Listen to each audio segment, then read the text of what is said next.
Good morning, everybody. I hope you have understood all the topics which we have done previously. But please don't forget to like and subscribe my channel. Before moving further for the next topic, let's revise the topics which we have done earlier. We have discussed about the solutions that they are the homogeneous mixture of two or more substances.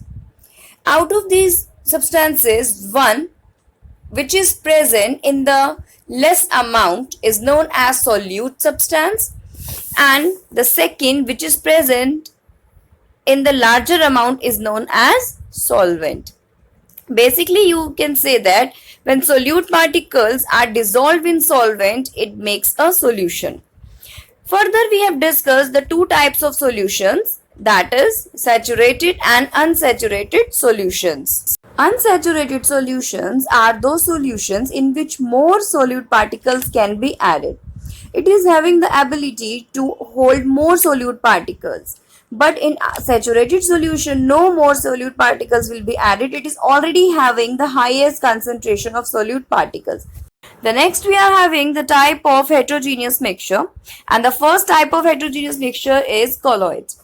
It's a kind of solution in which the size of solute particles are bigger as compared to the size of the particles present in the true solution. When we look at the colloidal solution, it seems to be homogeneous as the solute particles are not visible. But when we observe it under a microscope, the particles are clearly visible. As you can see from the next slide, milk is the best example which we are consuming on a daily basis. When we look at the milk, it seems to be homogeneous as the solute particles are not at all visible here. But when we observe it under microscope, the fat particles are clearly visible. And because of the bigger size of these fat particles present in the milk, it is considered to be a heterogeneous mixture, and it's a kind of colloidal solution. Colloidal solution mainly having two components, that is dispersed phase and dispersion medium. Usually, the substance present in the less amount in the solution is known as solute, and the substance present in the greater amount in a solution is known as solvent. In the same way, the solute particles or the dispersed particles present in the smaller amount in colloidal solution is known as dispersed phase, and the solvents which are present in the larger amount in the colloidal solution is considered as dispersion medium. For example, milk. In milk, water is considered as dispersion medium in which small fat particles are present, and these fat particles are considered as dispersed phase. Again, one more example, soap solution. This solution, the soap powder is present in water. So here soap powder is considered as dispersed phase and water is dispersion medium. You can see from the slide the particles present in the smaller amount is considered as dispersed phase, and the substance in which these dispersed phase are spread or suspended is considered as dispersion medium. Blood, ink, clouds, fog are also some of the example of colloid. Now let's discuss some of the properties of colloids. The first property we are having that it's a heterogeneous mixture, as the size of the solute particles present in it is of bigger size as compared to the size of the particles present in the solution. Now to understand more properties, let us take one example. Suppose you are adding soap powder in water and shake it well. What will you get? We will be getting a colloidal soap solution. When we look at the solution, it is not a transparent solution, but somewhere it is a translucent. And the soap particles cannot be seen by naked eyes. If you will keep that soap solution untouched for some time, you will also observe that soap particles will not settle down. Even they will not separate it from the mixture. So we can say that a colloidal solution is quite a stable solution. When we use a filter paper and we try to filter the solution, what we will get? We will not get anything on the filter paper. On the other hand, the whole solution passes through the filter paper as it is, which proves that it cannot be separated by the technique of filtration. It can be separated by the technique of centrifugation, which we will be discussing later on in the chapter. Now, if you try to pass the light from the colloidal solution, what we will observe? Let us take the example. You can see easily we are having the example of solution and colloids, and you can see in solution the solute particles are not at all visible. In colloids the particles are of bigger size as compared to the particle of solution. So whenever we try to pass the light from the two solutions, that is true and colloidal, we will see that from colloidal solution the path of the light is clearly visible. Reason being, the colloidal particles are big enough to scatter light falling on them in all the directions. The scattered light enters in our eyes and we are able to see the path of the light beam. This effect is known as Tyndall effect. Let us understand it better. Special properties of colloids. A colloid is a heterogeneous solution that contains particles of intermediate size of 1 to 100 nanometers dispersed in a continuous medium. Some examples of colloidal solutions are toothpaste, gum, blood, milk, and honey. Colloidal particles lie between two limits. They are bigger than simple ions, atoms, and molecules, yet not big enough to be seen under an ordinary microscope. Colloidal solutions consist of two phases called as dispersed phase and dispersion medium.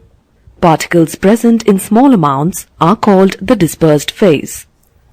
The particles present in excess, which behave like a solvent, are called the dispersing medium. Depending upon the nature of the dispersed phase and dispersion medium, different types of colloidal solutions are formed. Sol is a solid dispersed in a liquid like that of a starch solution.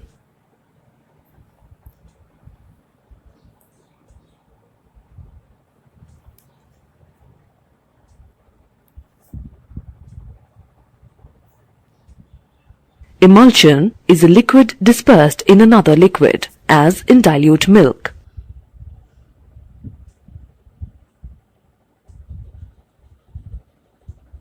Gel occurs when a liquid is dispersed in a solid, for example, in jellies.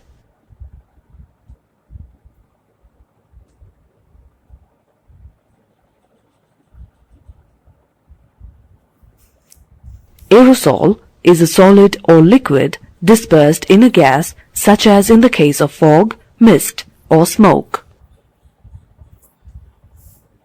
The particle sizes of a colloidal solution are such that they can pass through ordinary filter paper but not through a semi-permeable animal membrane. Observe what happens when a colloidal solution like milk is passed through a filter paper barrier and then through a semi-permeable membrane. Ordinarily, colloids cannot be seen by the naked eye, but can be viewed only under a powerful microscope.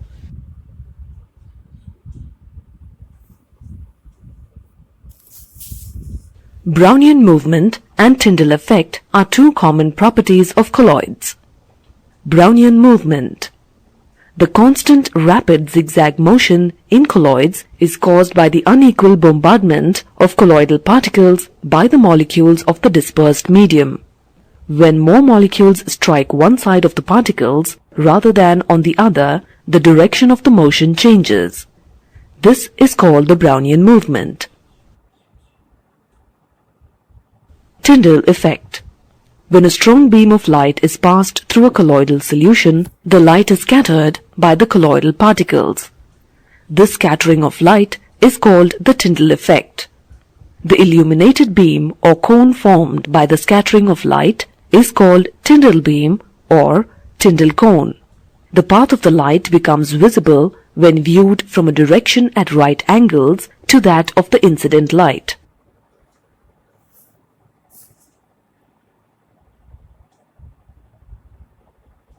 I hope you have understood all the properties of colloids in a better way.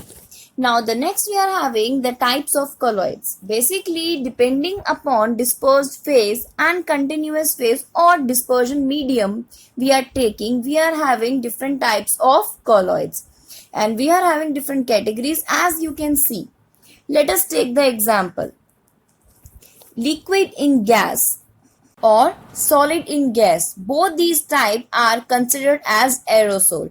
It's a name given to the type of colloidal solution which is prepared by the addition of liquid or solid particles in the gas. You are having more examples which is also given in your table. The next we are having foam, which is made up of the solution gas in liquid.